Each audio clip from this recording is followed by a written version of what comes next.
friends, we're back. Your favorite podcast of the week. It's Location Weekly. It's episode number 577. We're recording on July the 12th, and we're happy to be here. How are you, Brianna? I am good. Just cruising through the week, enjoying the summer. Yeah, not too much excitement happening at the moment, but things are good. How about you? Yeah, it's just kind of the same, getting through, the early part of the summer here. It's hot here in Toronto and humid every day. Yeah, my Blue Jays are a mess right now. 9 out of 10 losses. Not good. Not good. Slipping back. It's not good. But anyways, they're coming home, so hopefully they can turn it around. And I'm going on Friday, so that'll be good. Great. Yeah, other than that, it's not a lot going on. It's kind of like that, everybody's sort of, on vacations or, enjoying the weather or whatever, and I find like business is slowing down a little bit, but that's okay because the fall is just around the corner. We're in the throes of retail loco planning right now. For our resumption of in-person conferences in Atlanta this October. We just signed a keynote speaker from Kroger, so I'm excited about that. And yeah, and a couple of new sponsors coming on board, and yeah, so it's good times. Awesome. Well, we have a good show, so I'll go ahead and jump in and kick it off. Our first story is an interesting combination. Not super surprising to me, but probably, on headline, it might be surprising to some folks, but Verve has partnered with Getty Images. And so maybe at first you're thinking, but they are launching what is called visual intent. And this new offering is really allowing brands to engage with consumers based on contextual targeting. So they're focusing on cultural items such as like sports, entertainment, moments that are happening across the open web. And how they're doing that is they're combining Getty Images, right? You think of like stock photography and all of these different images that Getty has and that metadata there with Verve's, what they have, moments.ai, which is their contextual marketing platform. So this integration is really allowing more like brand safe targeting, that content and understanding where, you're advertising next to is really very interesting. And this is happening in real time. So obviously placing any type of media next to these images from Getty and doing that in a contextual way is very interesting. So what I love about this story, when I saw it, I said, oh, this finally came to fruition, because I remember having a very distinct conversation with Mike Zarilli, who is the global strategic development head there at Getty. I've known him for a long time out of Atlanta, and I remember having this conversation where it was more of an idea, about 4 years ago. And so it's wonderful to see that his like vision of this has come to fruition. And I also think this is a really great idea, because as we move away more from that deterministic data or very personal kind of targeting that we have based on cookies and things of that nature, I think contextual and probabilistic and understanding maybe what the reader is looking at, or where they are, that image that's in their mind, and being able to advertise next to that is really important. So I think this is a great idea. I think it's a perfect partnership, the two companies coming in together, and and I think that this is good for Verve as well, right? Like they've had so much movement. They've been in the industry for a long time. And, I think this is something that's kind of a unique offering, at least that they're first to market with. So I think this is a great announcement here. Yeah, I agree with a lot of what you said, and I think that it is an industry first, in combining this type of content and data together. I think it's, the vertical segments that they're going after here in terms of sports and entertainment and those types of things where, consumers are there. There's a lot of content being created, and being able to, deliver ad content alongside that, I think is very interesting and makes a ton of sense. Ramon Sidhu, who's the SVP on the Verve side, who I'm assuming led this partnership. He's a guy that I go way back with as well. Formerly at Beamray, which was acquired by Verve, and he joined that way. Ramon and I ran several events for the LBMA in London and in Spain over the last number of years. So it's always great to see these folks that we've been working with in the industry progress and create these great partnerships between strong industry players. And so but I think from a sort of visual content advertising mashup point of view, I think this is extremely strong. Obviously, two very well-hued companies in their own rights coming together to do some very interesting things. And so this I would love to see if maybe we can get this kind of product sort of positioned in some way at Retail Local, because I think it's as we think about brands coming out of the pandemic and opportunities to engage consumers in different ways, and given the privacy constraints that we've been talking about on this show and are around us right now, I think this is a different way to use location data and content and, to engage consumers in interesting and new ways. So I like it. All right, switching over now to our friends at Snapchat. So I don't know about you. I have Snapchat. It's more something that, for me, it's definitely something that millions and millions of people are using. For me, it's my kids. My teenage kids that are on this platform and using it 24/7. And I kind of occasionally jump on to kind of see what they're doing. And what's interesting is they have now this thing called Snapchat Plus, which is a subscription service on top of the basic free Snapchat that they sell for $3.99 a month. It's only available in the US, Canada, the UK, France, Germany, Australia, New Zealand, Saudi Arabia, and UAE. So it's not everywhere. It has a number of new features, one of which that I wanted to highlight today is something called Ghost Trails. And this is basically a new service that lets users check the location history of where their friends have been for the last 24 hours. So I think if I put myself in sort of the shoes of my 19-year-old daughter or my 16-year-old son, who are on these platforms and hanging out with their friends or constantly snapping with their friends, knowing where they've been or what they've been up to, I think is interesting. The caveat here is in the sort of current privacy climate that I was just alluding to that we're in. They've put in some sort of controls around this to make sure that privacy is maintained or that control is given to the the Snapchat user. So a couple of things. First of all, a user will only see the ghost trails on the Snap Map for the friends that they've enabled location access for that user. So you have to say these friends are allowed to see my ghost trail, number one. So that's important.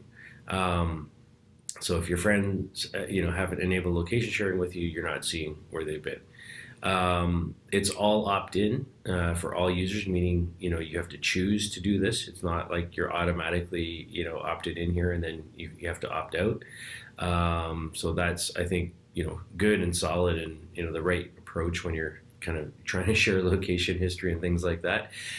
It's available on iOS and Android. You have to update to the latest version, which is 11.85, to see this new feature in your device. So just to point that out for anybody who's listening to that. And the last piece is that you can only see the ghost trails for those in the countries where this service is enabled. So if you have friends in other countries that aren't on the list I mentioned earlier, you're not able to see that ghost trail and they can't see yours. Yeah, I think it's kind of interesting. I can see this taking off with that demographic and user base that are on Snapchat. I'll check with my daughter later today, but I'm 100% I could see her sort of enabling this for her small group of friends that I know she's in close contact with all the time. What are your thoughts on this, Brianna? Yeah, well, I think what's great to clear up is like that this has to be enabled. There has to be a level of permissions that are set. So I'm glad that you set the stage with that because if that wasn't the case, I could see this being very problematic. Like, I knew you were cheating on me, or Yeah, aren't where you said you were supposed to be. So I think that's very interesting. This reminds me in some ways, I think this is like a feature where I think of like a glimpse, right? Or, yeah, kind of like the breadcrumbs, right? So that you are enabling, let's say you're getting together with a group and you aren't in a place maybe where you're able to like text or hear your phone and you're not checking in all the time and you want your friends to be able to find you. Depending on the precision of this, I think this is a good feature, to be able to kind of figure out like, oh, I'm going to meet up with this person or this group, and just being able to kind of find each other is a great way to use this. I do think it's a little interesting that they're charging for the feature. Like I get the monetization aspect of it, but I'm curious how how much that revenue is going to be generated. I'm sure there's some people that will use it. So I'm definitely interested to hear someone like your daughter's perspective on like their demographic and like age. Is that something they're going to use, and are they willing to pay that $3.99 a month for this specific yeah. feature? And to be fair, just to clarify that, so the Snapchat plus 399, this is just one of the features that is included in this Ghost Trails piece. There's like, see who rewatched your story. You can customize your app icons. You can pin your friends, to your chat history. You can do a bunch of other things that are included in this that aren't in the basic Snapchat. So sorry. No, yeah, I think that like that. So it'll just be interesting to see like what is the uptick, what are the drivers of that. So definitely very, interested in seeing how that grows. But I do think that having that glimpse like feature within Snap is like really valuable in the aspect of like finding friends, because it's all about, connecting people and seeing where people are. So whether that's like you're just interested because you're far away from one another, or it's because you're trying to find your friends like in the city and want to be able to get together. I think that's an interesting place. So we'll see.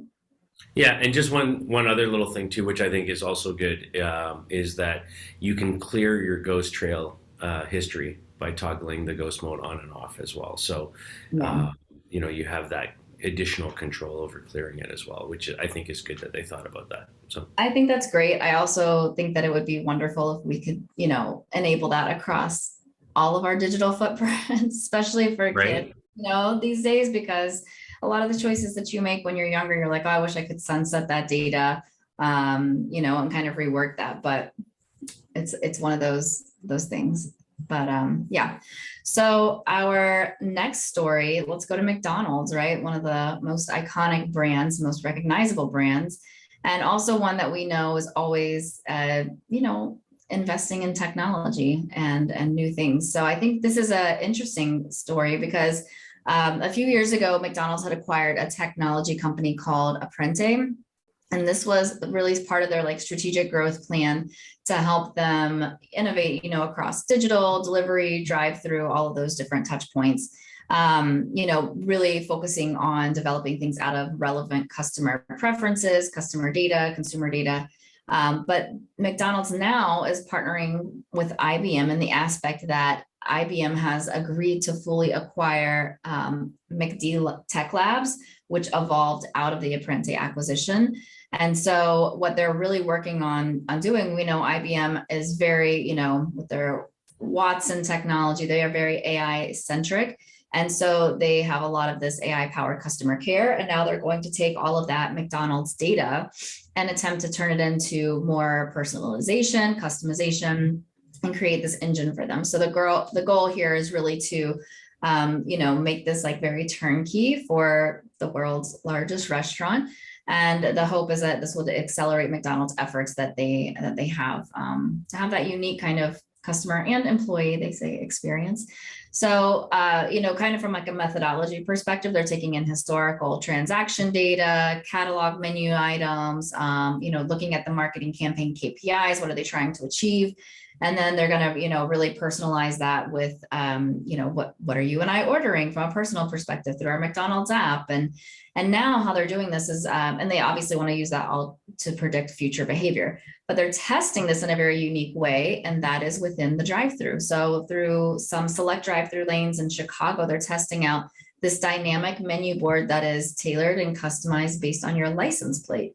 So, based on your past orders and your car and using that as an identifier, they're kind of tailoring this in that preference, and style. So I think this is interesting. I have always been very intrigued with what, IBM is doing and how they have all of this data. And a lot of times it has been around the food industry. I know early on, there's been a lot around like, here's a soup recipe for you, or here's something you should try based on specific preferences. And so I think that this is probably a great use and application of their technology. So I don't know. I think it's interesting, McDonald's, I would love to see them be able to use this and power like better service, make sure the ice cream machine doesn't break. The one thing I eat at McDonald's, Can you predict that? That would be great. But I think overall, this is a very interesting acquisition and probably a great partnership for both of them. Yeah, I think it's first of all, kudos to McDonald's for sort of acquiring these companies over the last number of years, building up their own sort of tech lab and innovation space, and then getting it to a point where it's so good that a tech company and IBM comes along and says actually we want to acquire that. So I think that's interesting. It's almost never goes in that direction where it's a retail or restaurant brand in this case, that's the one that's being seen as innovative, and the tech company coming and getting the lab from them. So that's kind of interesting. I want to focus in on this license plate, reader stuff. So, this is a field that has evolved a lot in the last, 5 years or so. So, to the point where, the LPR system. So there's a whole sort of, slew of companies now in what they call accurate license plate recognition, LPR, using cameras to do this. So it's the same technology that you see behind, facial detection and these kinds of things, but applied specifically to recognizing through cameras and AI, license plates and vehicle, models and things like that. And we've seen this applied to out of home, a number of the big out of home guys. You're driving along the highway and there's a digital display there with one of these LPR cameras built into it. It sees you're driving a Mercedes, and that's the time when you're going by, they'll run the ad for the BMW, trying to, play off, you're driving one luxury car, we're going to try and, make it timely to show you an ad for another one. And I find it interesting to see, like, okay, now we're bringing this technology down to the drive-through level, and recognizing, repeat customers, and loyalty, and able to customize and personalize based on that, what's showing up on the digital menu board in that drive-through. So I think this is great. I think it's fascinating. I think it's a very interesting way to deliver, location-based, personalized content, and something that I think that meets that sort of test that we talk about all the time about relevance and an exchange of value, because you're saving me time, likely presenting me with the order that I probably already want based on my last time through there. So I like this a lot. So and good on IBM for picking up the tech. Yeah, I mean, you bring up an interesting point though, is that like we've been looking at the whole license plate recognition stuff in a completely different way, and more of like a government or transportation format, where it's been like, we drive in and out of the city all the time, and George Washington Bridge, the toll is by plate, driving on the turnpike, the toll is by plate, like everything is just billed to you, or you have an easy pass, right? So I think it's really interesting now that we're taking that same technology and utilizing it, as an identifier for advertising and marketing. So it'll be interesting to see where's the friction point, and how does this like fall with it's identifying, right? How are we going to allow people to use it? But it's right there. So it's not like your mobile device ID. It is visible for all to see. Can't opt out. There you go. You can't opt out. No. All right. So moving on to our final story now. We'll shift to longtime, LBMA community member here, SafeGraph, has announced a partnership with a company called PredictHQ. To kind of combine, their data sets for location intelligence. SafeGraph, obviously, if you've been around our community for a while, they have lots of data on places and mobile devices and movements, true location data, provider and POIs and all of that kind of stuff. PredictHQ describes themselves as a demand intelligence company. So they're a company that I love their tagline. They say, "You can't prepare for what you can't see coming." So this is a company that is all, they do a lot of work in the food, restaurants, retail, sports, things like that. And typically what they focus on is helping you as a business. So let's say you run, a retail store, understand, how local, festivals or, school holidays or, severe weather, and things like that can impact your business in terms of traffic. And so being able to kind of plan and predict better, staffing and other things based on, sort of what that demand might look like, from events that are happening around you.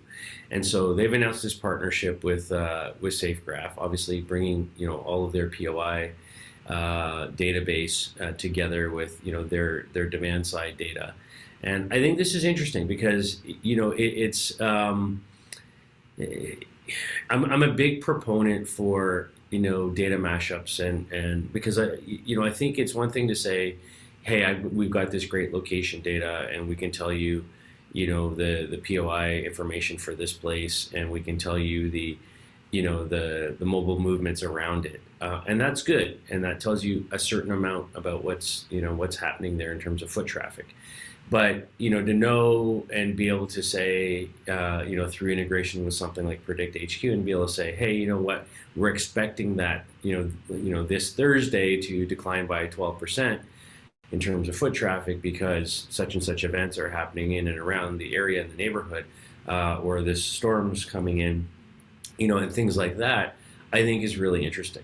In a similar way, with what we're doing at ground level, on the other side, like, we're trying to bring POS data together with the foot traffic data to look at conversion rates and things like that. So I think the more you can find ways to combine data sets together, your core location data stuff with other, complementary, data sets, whether it's event-based like this, or transaction-based, or performance-based, or what have you. I think the stronger, the intelligence and the ability to draw real insights that can help you manage a business more efficiently becomes interesting. So I like this. I want to dig more into kind of what these guys have at PredictHQ specifically, and